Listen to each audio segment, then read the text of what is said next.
Hi, I'm Chris Lee, and this is Virtually Speaking. Joining me today is Dr. Daniel Kraft, a Stanford and Harvard trained physician scientist, inventor, and entrepreneur with over 25 years of experience in clinical practice, biomedical research, and healthcare innovation.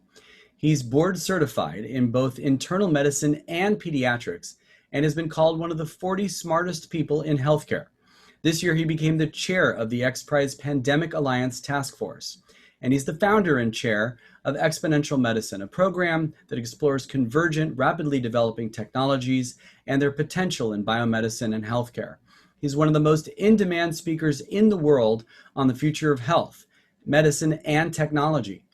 Daniel's given 5 TED and TEDMED talks, which have millions of views, and he has multiple scientific publications and medical device, immunology, and stem cell-related patents. And he's also the inventor of the Marrow Miner, an FDA-approved device for the minimally invasive harvest of bone marrow. Dr. Kraft also served in the Massachusetts and California Air National Guard as an officer and flight surgeon with F-15 and F-16 fighter squadrons. He's conducted research on aerospace medicine that was published with NASA, with whom he was a finalist for astronaut selection. So please join me now with the incomparable Dr. Daniel Kraft. Well, hello, Dr. Daniel Kraft. Thank you for joining me today here on Virtually Speaking. How are you doing, sir? Hey, Chris, great to be with you virtually. Indeed. How's everything going up there? You're up north in Northern California, I'm pretty sure. I'm in sunny Northern California. The skies are blue. I mean, we had a lot of smoke and other issues on top of the pandemic. But, you know, I'm just next door to Stanford in the heart of Silicon Valley. And just like all of us, trying to connect the dots and hopefully do good things in the midst of this pandemic. Yeah, and you've been doing a lot of great things. I know you're on the XPRIZE Pandemic Alliance Task Force, which I know you'll talk about in a little bit. And I know I was thinking a lot about you during this pandemic, and I'm so excited you're here because you're just, you know, one of those speakers I always recommend to certain organizations who want a speaker who can really talk about the future of healthcare, the present of healthcare and medicine, and all of the advancements and technologies that are happening and coming. But it's amazing because it really seems like all the things you've been talking about, and I've known about you and I've known you and I've booked you for years, but all the things you've been talking about for years are now really starting to come into the world. Just the technologies, the telemedicine, the doctors and patients relationships improving via technology, really because of the pandemic, right?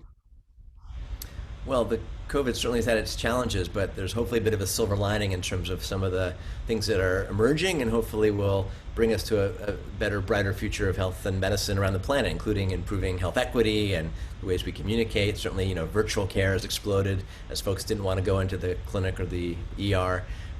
So it's been a catalyst for change. There's a quote from Regina Dugan, who was the head of DARPA, that, you know, Sputnik sparked the space age and COVID is sparking the health age. And, you know, we're all now more involved in appreciate public health and infectious disease and its role in our personal health and friends and family and the economy. And so I think one of the upsides of the COVID pandemic is that it's going to put more attention and more focus and more energy around building better healthcare systems, and that will hopefully benefit all of us downstream. Yeah, and I know you absolutely have been a part of so much of this, and you've been a proponent of so many things that are now out there and starting to happen. I know you just did a talk for TEDx Marin that is kind of just touching on everything you've always talked about, but also where we're at with this pandemic and where medicine is now, but also where it's headed. So talk a little bit about, if you would, the Pandemic Alliance Task Force, what you guys are doing, but also a little bit about what you're most excited about that's starting to really occur, that you've been saying would occur for the last several years, as far as those relationships and those technologies working for the patient's benefit. Yeah, well, if we take a big zoom out, you know, where are we really today? We're in 2020, which used to be the future, but we're still, you know, using fax machines and paper forms, and I even had my own cardiac study done a few months ago. I only could get it on a CD-ROM. I don't even own a CD-ROM player anymore. It's like if someone gave you a VHS tape to look at your cardiac study. But when we think about, even where we are today, and even in the setting of the pandemic, we don't practice healthcare, we practice sick care, and sick care is based on how we've practiced medicine for eons. And I'm a traditionally trained physician, scientist type. The way we tend to practice medicine is based on very intermittent data. Chris, hopefully you're pretty healthy. Maybe you go and get your checkup once a year. That's where you get your labs and your vitals. And maybe even if you had something like hypertension, you maybe try and fax or PDF that to your doctor who may not ever want to see the data. So that sort of intermittent mode of how we kind of collect data, usually only in the four walls of the clinic or the ER or the ICU, leads to our reactive sick care state where we kind of wait for the patient to show up with heart attack or stroke, or I'm an oncologist by background, with late stage cancers, for example. And so, or we wait for the pandemic to arrive and go, oh, it's a bit late and it's really hard to get things back to normal. So big picture, we have an opportunity now to leverage a lot of the new technologies we have now to be much more connected with our real-time data, whether it's from a wearable or from our genome or from our medical record, to be much more personalized, much more proactive, and hopefully start to bring care anytime, anywhere, at lower cost, with better outcomes. And what COVID has sort of done is sort of unleashed a lot of creativity and innovation to address, the whole paradigm from, detection and screening and vaccines and PPE. And I've been involved for, more than 10 years in the XPRIZE, which is sort of modeled around, putting a prize up to address a big, hairy, challenging problem that the market wasn't addressing. But through the lens of COVID, we started an XPRIZE Pandemic Alliance made up of, I think, 100 different organizations, from NGOs and universities to big companies like Microsoft and IBM, to small startups, with the idea that lots is happening. How do we connect the dots? How do we find the challenges that need to be solved and catalyze those forward? And there's been a lot of initiatives we can talk more about. The one that's probably most on people's mind is the kind of need for better testing. Even today, 10, 11 months into the pandemic, it's still often challenging to get a test, often waiting days to get the results. It still often is $100 or more per test. So what we really need to open up our schools safely and get back to work and travel is fast, frequent, cheap, and easy COVID tests, something you could do in 10 minutes at home, leveraging your smartphone, potentially. And so we launched an XPRIZE together with the Open COVID Screening led by Jeff Huber, and $10 million raised. 707 teams entered the competition from 70 countries. We're now down to 200. We're going to narrow that down to 20 and then 5. With the idea that those winners we're going to help catalyze them to market. So hopefully by early next year, you'll literally be able to get dropped off by Amazon your $5 every other day COVID test. And then when you do have that test result, how do you communicate that? How do you put that and connect that to your passport if you want to travel internationally or walk into Starbucks or a school? So there's other things emerging. One's called Common Pass, a bit of a digital yellow card. So lots of things coming together, and the XPRIZE Pandemic Alliance has been a great sort of interface.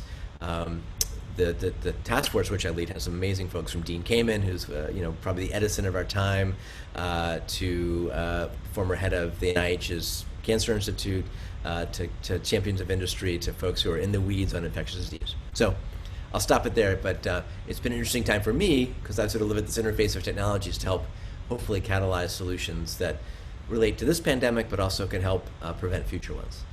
Yeah, and you mentioned the wearables, and I've been hearing about that for years.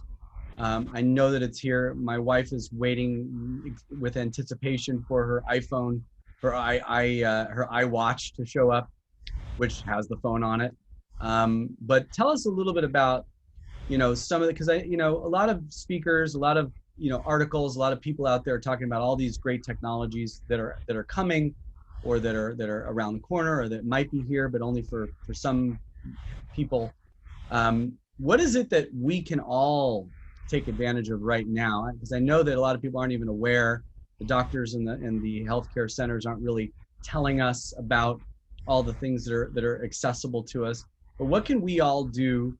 And are there ways we can actually call up our doctor and say, hey, I want to be better connected to you now. Let's put this in place? Or is that going to start happening when we start seeing our doctors? They're all going to be recommending some new things for us to do with technologies to improve our lives? So technology has definitely been accelerating. As you know, I've been the chair of medicine at Singularity University since I started 12 years ago, and then I founded and run a program called Exponential Medicine, and the theme there is what are these exponential technologies and how do you put them together to solve challenges, in my perspective, across healthcare, from global health to prevention, diagnostics, and therapy. And one great example of exponentials at play are, what now fits on your smartwatch, right? 20 years ago, what used to be 20 years ago would only be in a plugged-in desktop, now fits on your smartphone and now fits on your smartwatch, and soon will dissolve into your, probably your Apple augmented reality glasses.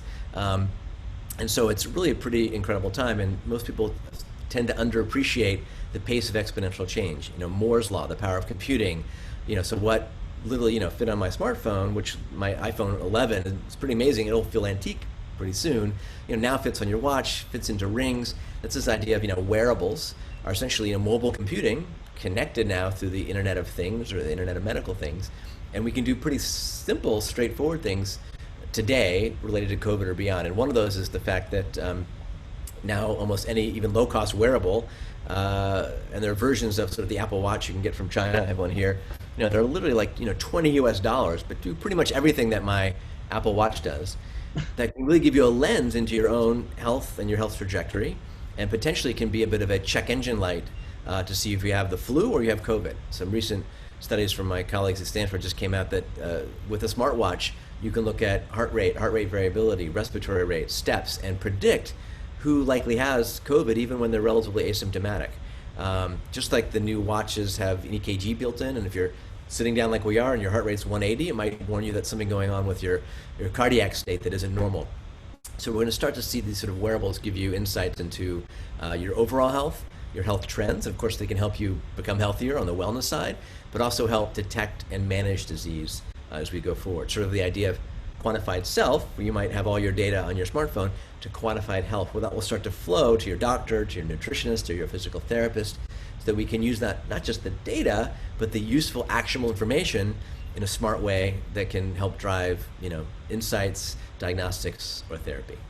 That's absolutely amazing. So, the smartwatch has, there's like a new iPhone or iWatch commercial that says, oh, in the future there'll be a day when you can, and they're like, yep, we have that. That's already in there. Yeah.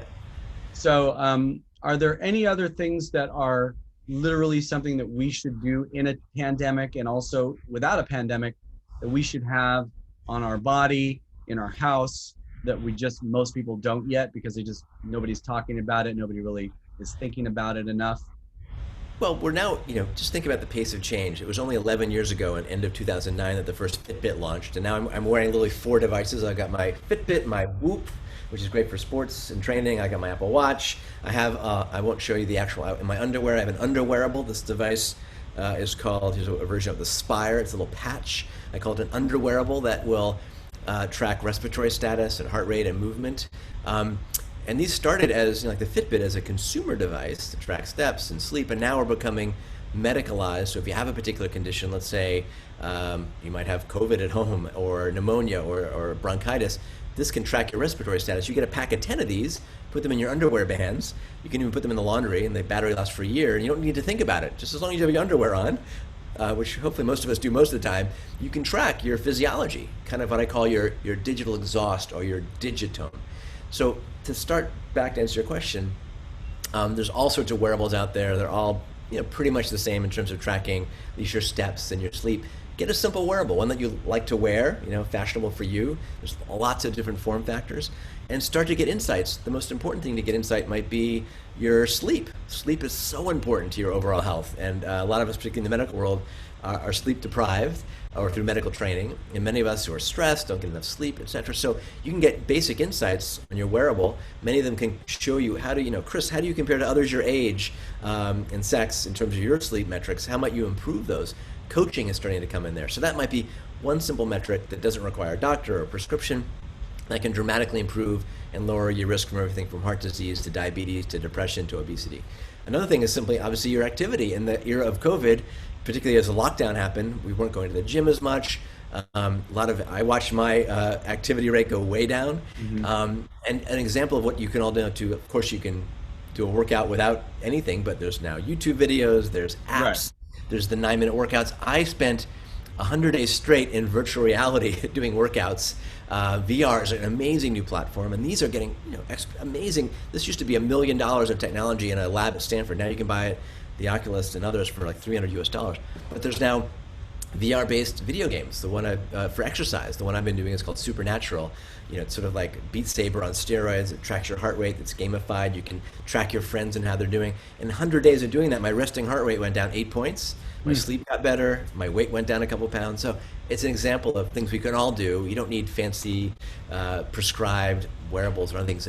Just looking at your own data, getting engaged with that, and then potentially sharing that with your clinical team, depending on what your issues are, is part of that today and future of health and medicine. That's awesome. And so do you have a choice with your doctors to have them monitor the things you're wearing, or is it up to you to monitor it and it to let you know that there's something going on that you need to check out?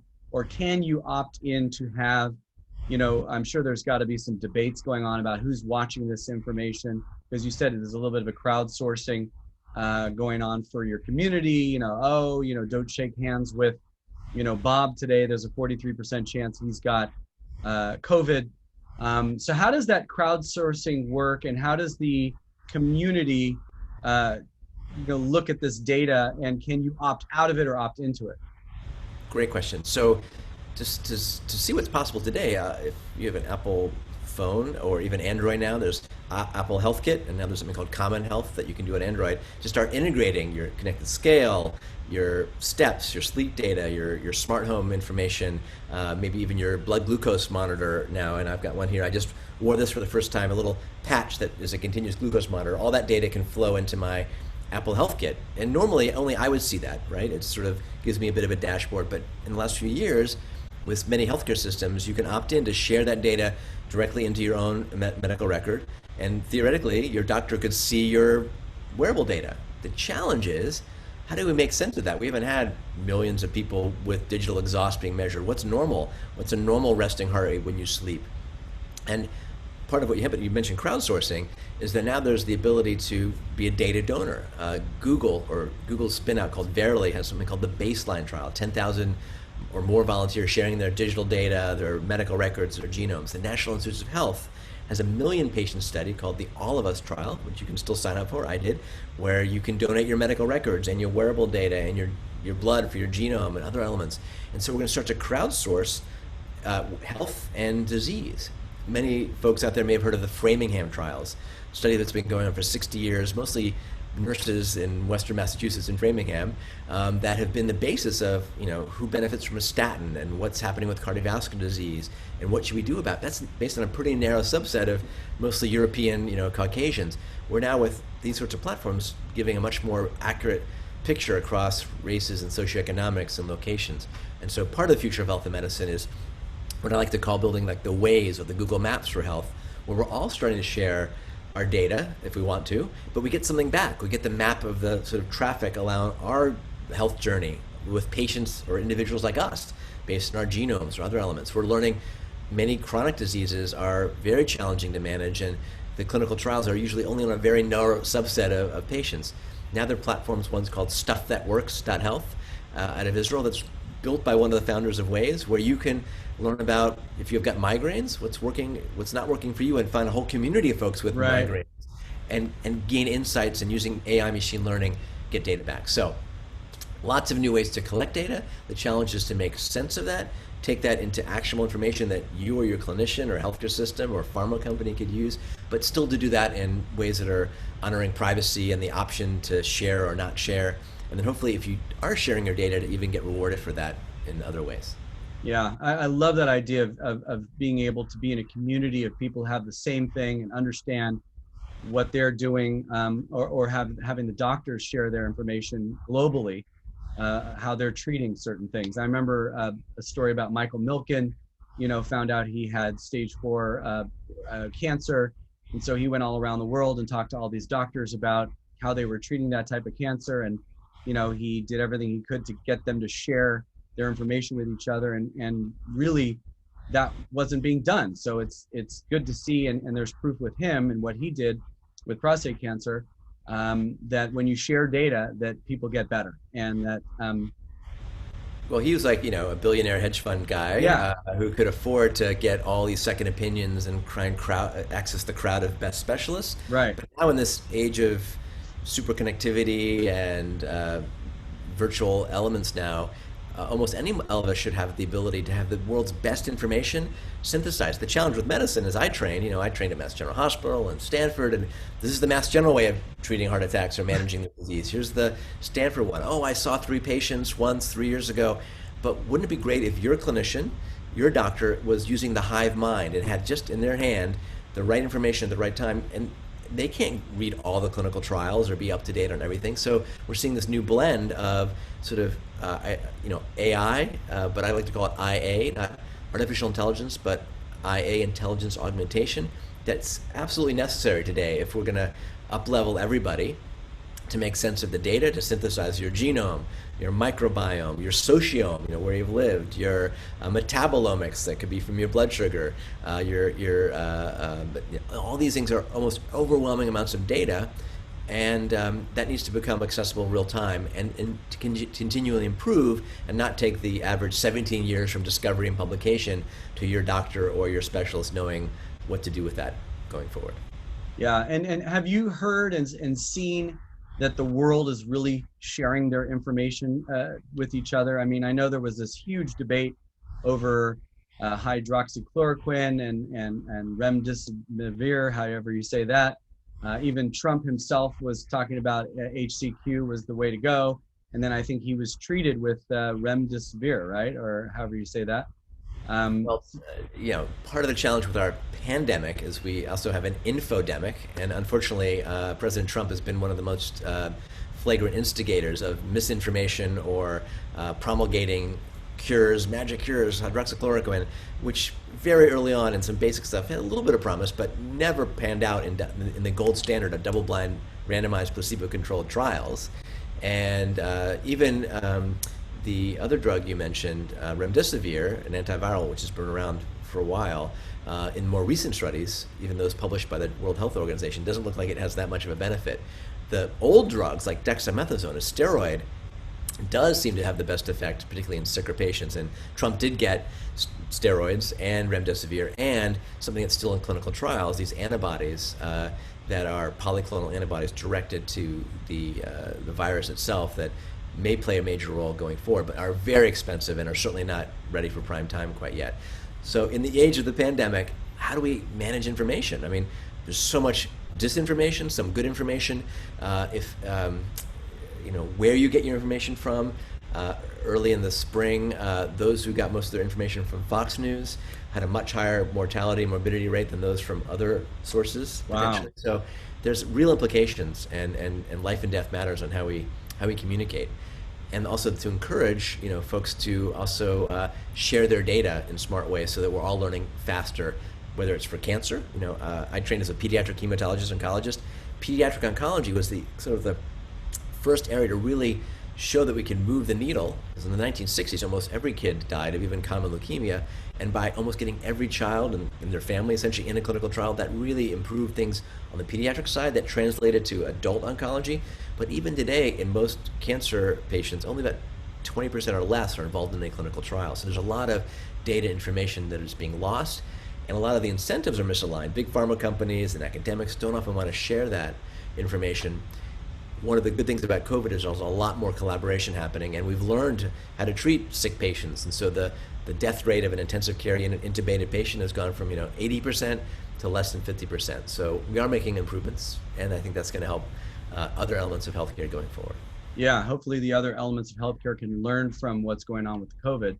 And I just read, I think yesterday, that death rates in COVID are going down, not just in the young and healthy, and going down by a good margin. So that's great to hear. But there's a downside. Now we've had probably in reality over 300,000 U.S. deaths contributed by COVID. Obviously, some folks were older and had comorbidities, but on average, 10 years or more of life lost per COVID death. So big implications there, not just on the human level, but on the economic and others. But now we're learning that there's something called long COVID, or sort of the long haulers. What's the long-term implication? COVID is still a novel coronavirus. It's only been around less than a year. And a lot of, especially often younger, healthier women are having significant long-term morbidities with neurologic issues, with pain, with cardiac. And so just because, even if you had a relatively mild case initially, doesn't mean there may not be significant downstream ones, which are going to prevent people from working or having good cognitive function or more shorten their lives. So still a long way to go. Even if we are not dying at the same rate, some of the other elements might come back to bite us in a very significant way. Wow, and that leads me to my next question. I was going to ask you is you're a guy who I would want to talk to at this moment in history more than maybe any other human being I could talk to. So I'm going to ask you a question that's on my mind that I think a lot of people are also wondering. What is going to happen with this pandemic, with this disease? Is 2021 going to see the end of it? Is it looking good to you? Are the numbers looking good? The second surge is not happening in California. I'm living here in California, watching the numbers the whole time. In LA, I'm sure San Francisco is similar, but California as a whole, the numbers are going way down and continue to just go down and down and down as far as cases and deaths. But I'm hearing around the rest of the country, of course, there's this second surge. I just talked to somebody from Dubai yesterday who said there's a second surge there. So there's a second surge, right? And is that going to hit all of us? And how bad is it going to be? Aren't we going to be better prepared for it since we went through it before, and everybody's going to know, got to put on the mask, got to socially distance, can't hang out in crowds without masks, don't go indoors with people you don't know. I mean, I hope everybody does that, but tell me your take on the future, the immediate future. Where do you think this is headed? Sure. I mean, well, health, like politics, is often local and it's social, but it's also, we're in a global world now where we're super connected. So it's like, if you piss in one corner of a swimming pool, that's going to eventually distribute across the large pool. Bad analogy. But yes, we're talking now in late. We both have 4-year-old sons, so I think that's why you went there. Let them be in the pool. Sadly, we're talking in late October of 2020, and there is this third wave, and parts of the world like Europe that have done a pretty good job are really ramping out. The charts today look almost vertical. It's very scary. And that's because part of it is we're having, pandemic fatigue, right? People are not always wearing their masks or socially distancing. There's definitely need to, unlock and open up society, and there's downsides to overdoing it. But how do you safely do that with old-fashioned public health? Trace, test, and isolate. We lost that game super early in the United States. Some parts of the world did a much better job. But it's definitely roaring back, and I think while California might be a lag, it's going to creep back here if we're not on top of things. But where are things going to go? I mean, I tend to be an optimist. I think we are. I know several of the CEOs of companies that are building out new vaccines, new forms of vaccines, like Moderna, which is mRNA based. Others that are DNA based. Some of, it looks like we'll be on track to have some what look to be safe and effective vaccines by the end of or early next year. That doesn't mean they're all distributed. It doesn't mean they're going to work on everybody. You've heard the term herd immunity. You need to have like 60% of these vaccines being taken, and then 60% efficacy or more to get that sort of effect where enough folks are vaccinated and immune or have had COVID that it can kind of stop its spread. So I'm hopeful that by next summer, which still feels like a long time away, most of us, at least in Western markets, will have access to a vaccine. We still don't yet know if you need a booster. How long does that immunity last? Are some vaccine types going to be better for older folks or younger? What happens when 0.001% still have some bad side effect? What's the plus minus element? We've already heard that some vaccine studies have been put on hold because one patient had an autoimmune or potentially an autoimmune response. So lots to sort out. That means we need to have that sort of phase 4. When you get the vaccine, be part of a global study. Report back if you have other symptoms, and that's how we're going to learn and improve. And both of us, we're now talking virtually. It's disrupted many industries. Certainly the public speaking world has gone and changed. I've done many virtual talks, and you've had many of your amazing speakers do the same. But how do we reinvent conferences in the future when we're back in person, where we still don't have full-on vaccination, the pandemic's a way to be safer? I've spoken at 2 in-person events. We all got actual COVID tests. Yeah. These are 40 people, and we go into the bubble. How do we integrate that into the future?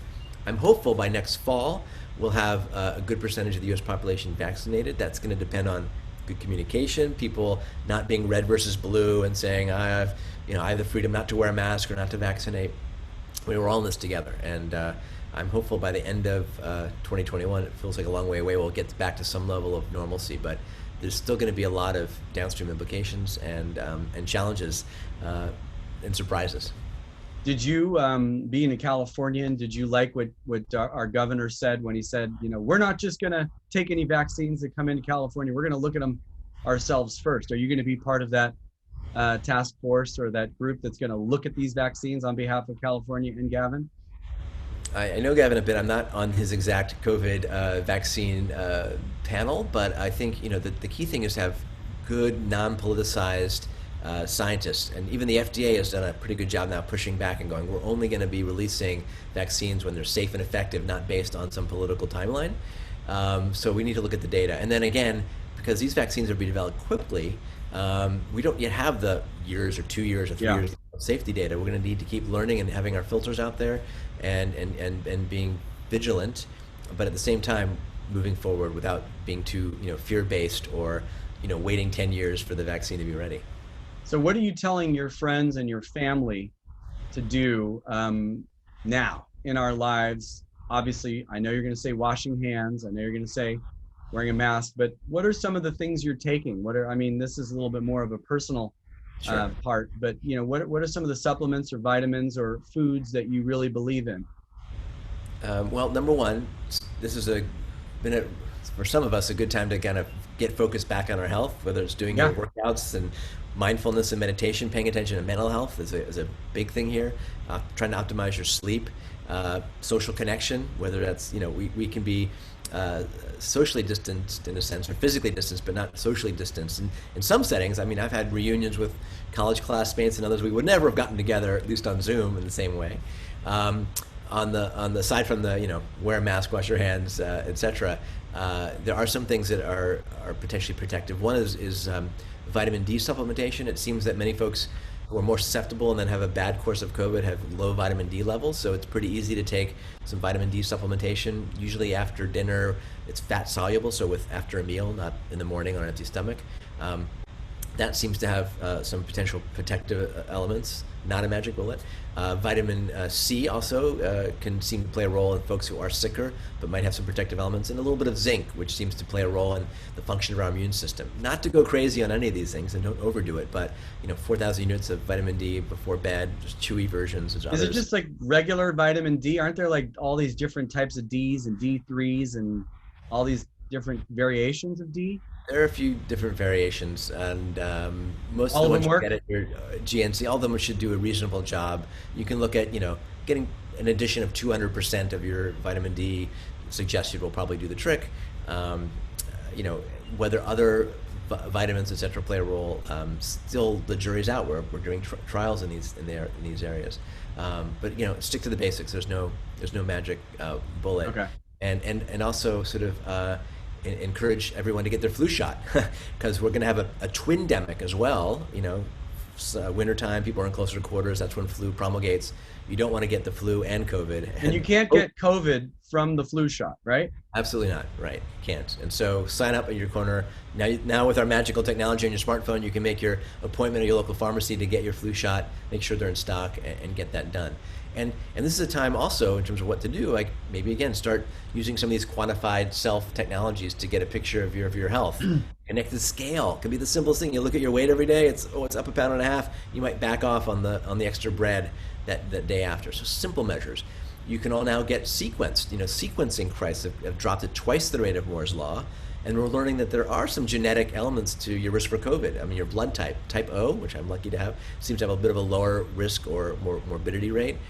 But understanding your genomic risk, not just for COVID, but more for other diseases, can mean that part of this cutting edge in future medicines, we're going to know your genetic profile if you have high risks of Alzheimer's or breast cancer or diabetes, you can do things hopefully earlier when you're healthier that are much more proactive.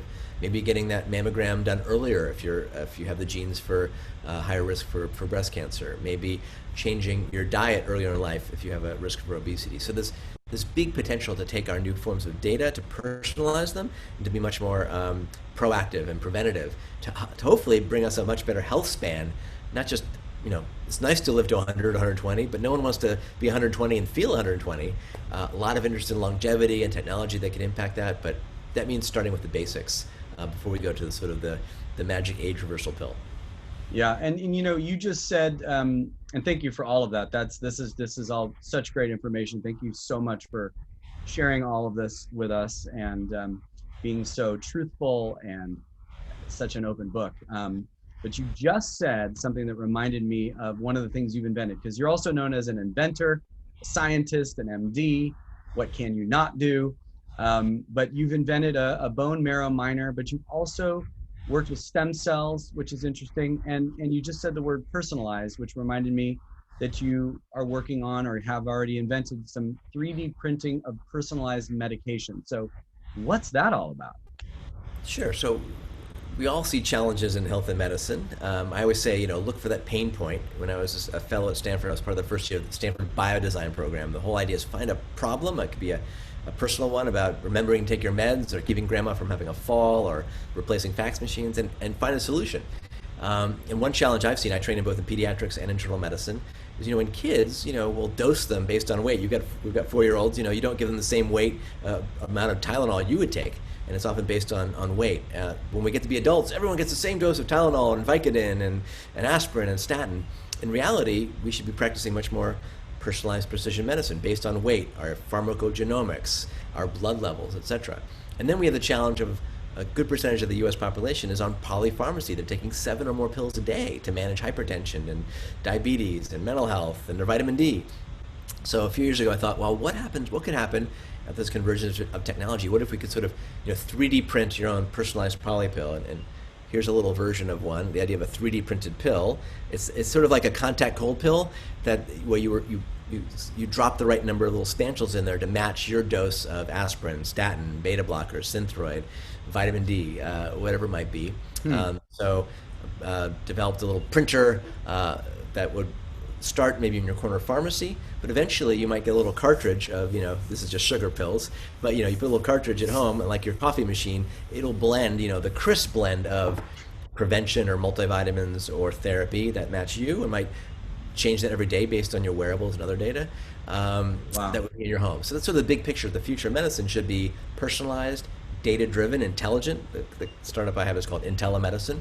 So hopefully we're using our new omics and new data to help pick the right drugs and dose that really match you, because a lot of folks are still cutting pills in half or thirds or overdose or underdose.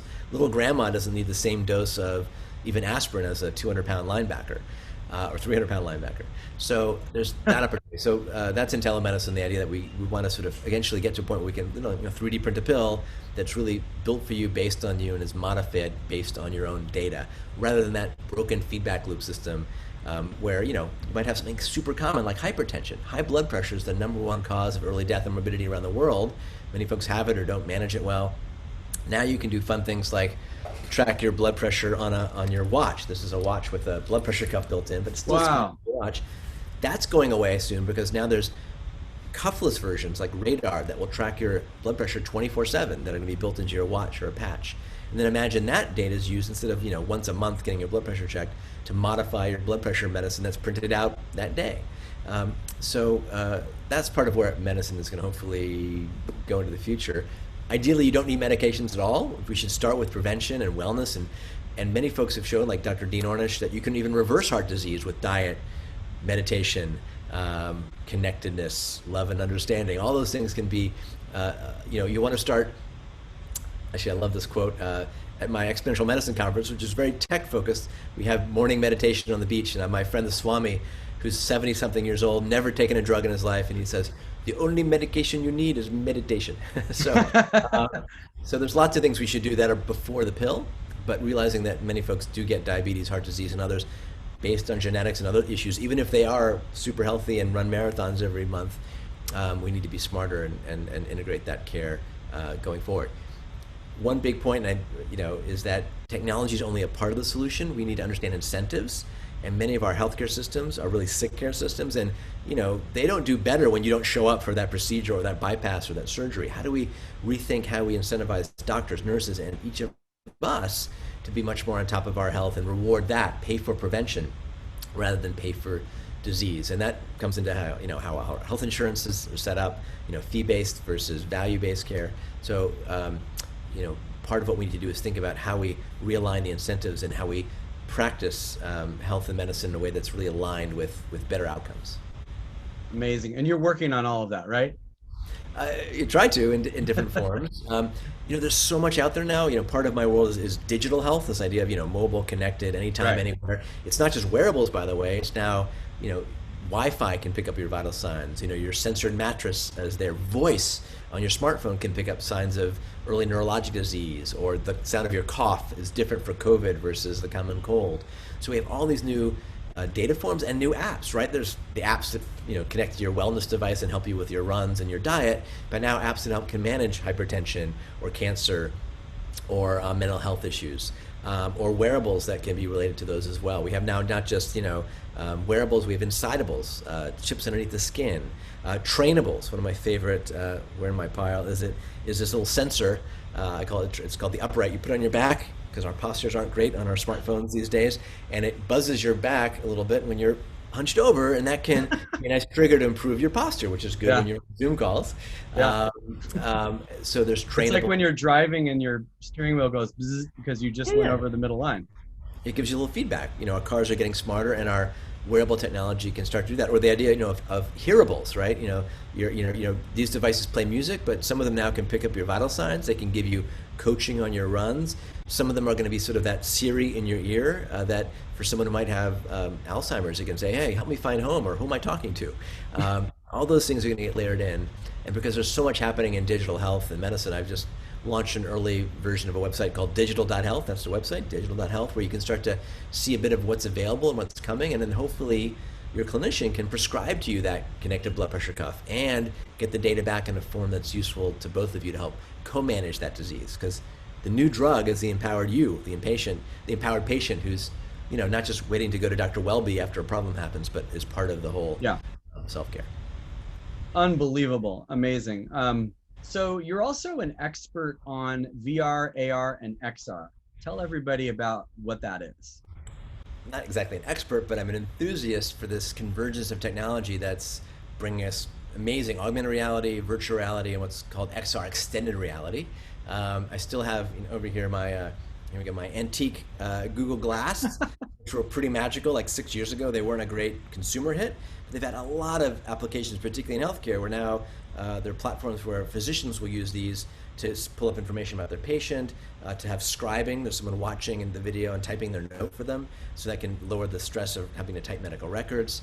It's been used for new mothers to learn how to do breastfeeding when they have a coach watching through, or in kids with autism, where they can learn to see the emotions of their mother and kind of gamify and improve their emotional intelligence.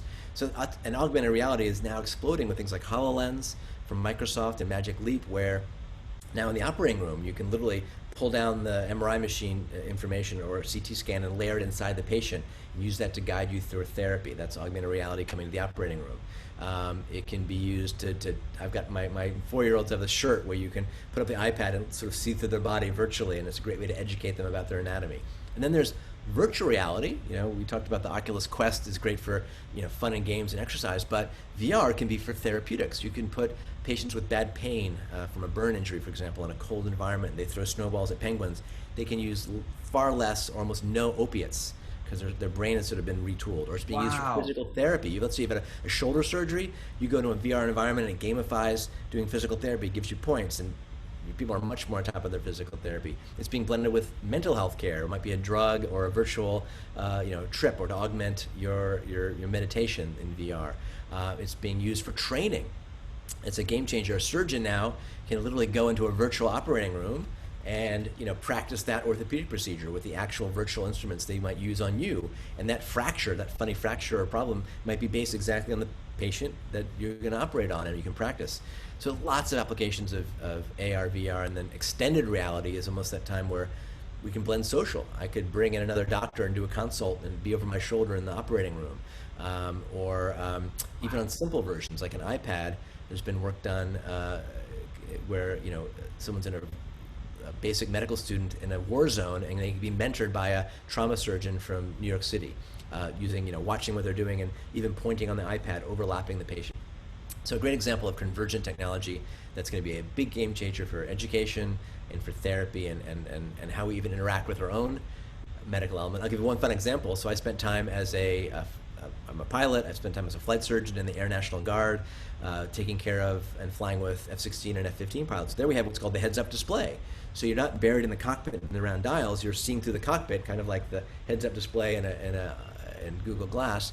So imagine our future where you're getting some guidance, either if you're a doctor to do a procedure, but if you're in everyday elements, and my jokey picture is like you see your breakfast in one way, hash browns and eggs and maybe something not so healthy, and then you show it in another way with the overlap. How many calories is that? How much sugar? Should you really be eating that today? So lots of ways we're going to sort of bring augmented reality, and on the exponential, Apple and others are probably going to likely come out with very consumer, almost invisible augmented reality into our glasses and contact lenses. It's going to really change how we interact with our environments, and how we even do conferences and meetings are all going to be augmented in VR. I went to Burning Man this year in virtual reality. What? Oh, Yeah. virtual reality. Okay. Virtual reality, yes. And so I was at the Burn, and I ran into somebody I knew, Robert Scoble, who's a well-known writer and speaker on virtual reality. And there we were having a pretty normal conversation as avatars. We even selfie in virtual reality. So it's going to be a game changer. And folks haven't tried VR now. It's getting cheap and powerful, and lots of fun games, but also lots of other ways to use that in your future virtual meetings and conferences. Yeah, I was just going to say it's amazing. All of this is so unbelievable. And now there's conferences where you can go into kind of the lobby and the lounge and hang out with everybody else who's also sitting at home, in this virtual environment. So it's so promising. That's amazing.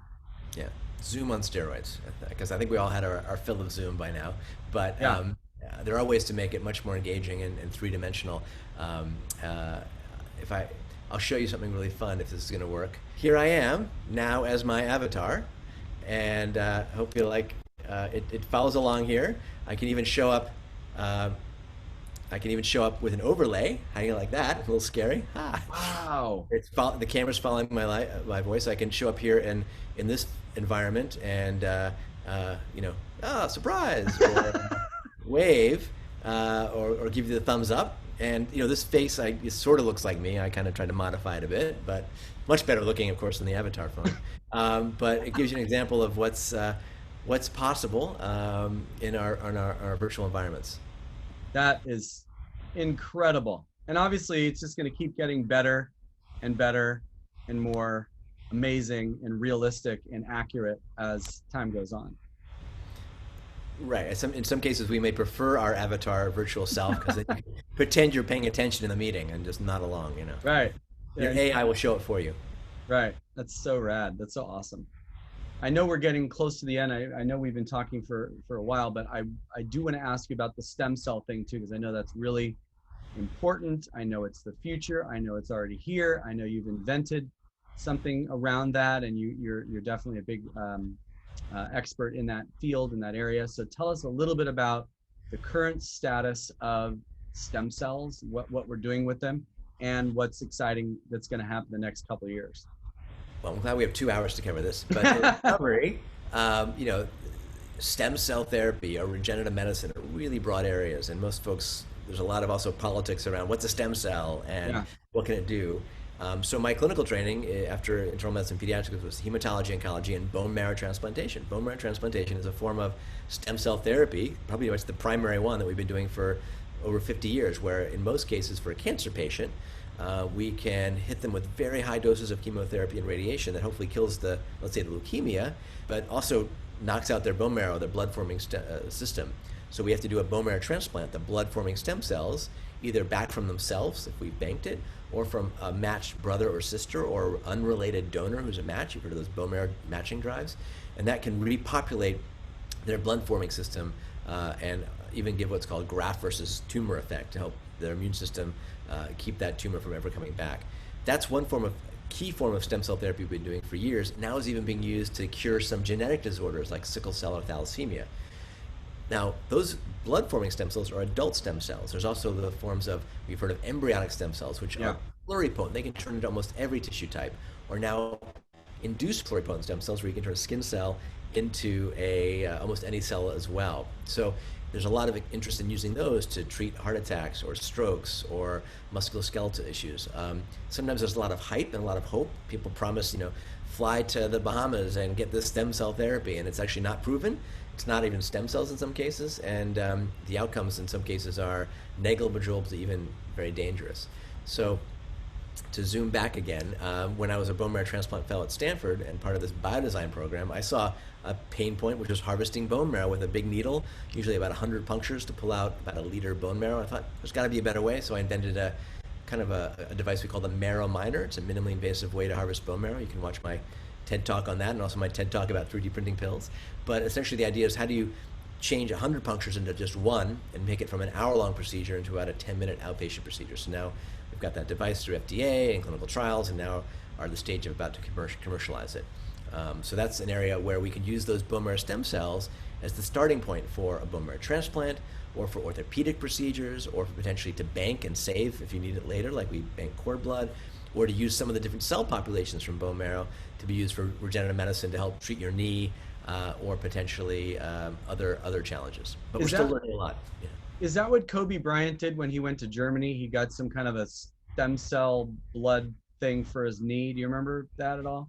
I don't remember his exact case. I think he probably got something called PRP, platelet-rich plasma, where you can take out some blood and pull out some of the platelets and inject those back in. Not that the platelets do anything, but some of the cytokines, some of the molecules that are involved with the platelets, or sometimes with the stem cells. The stem cells may not do anything, but they may be making some of these cytokines and chemicals that help engender regeneration. Ultimately, we want to learn what some amphibians can do. If you cut off their tail, they regrow it, right? How do we turn, if you cut off the tip of a finger in a little baby, it'll regrow. We kind of lose that ability because our genes, a stem cell is the same genes as all the other cells in our body, just activated in new ways. Part of the future of regenerative medicine is to turn those on in our own body so we can regrow part of our liver, or patch our own heart, or manage a stroke.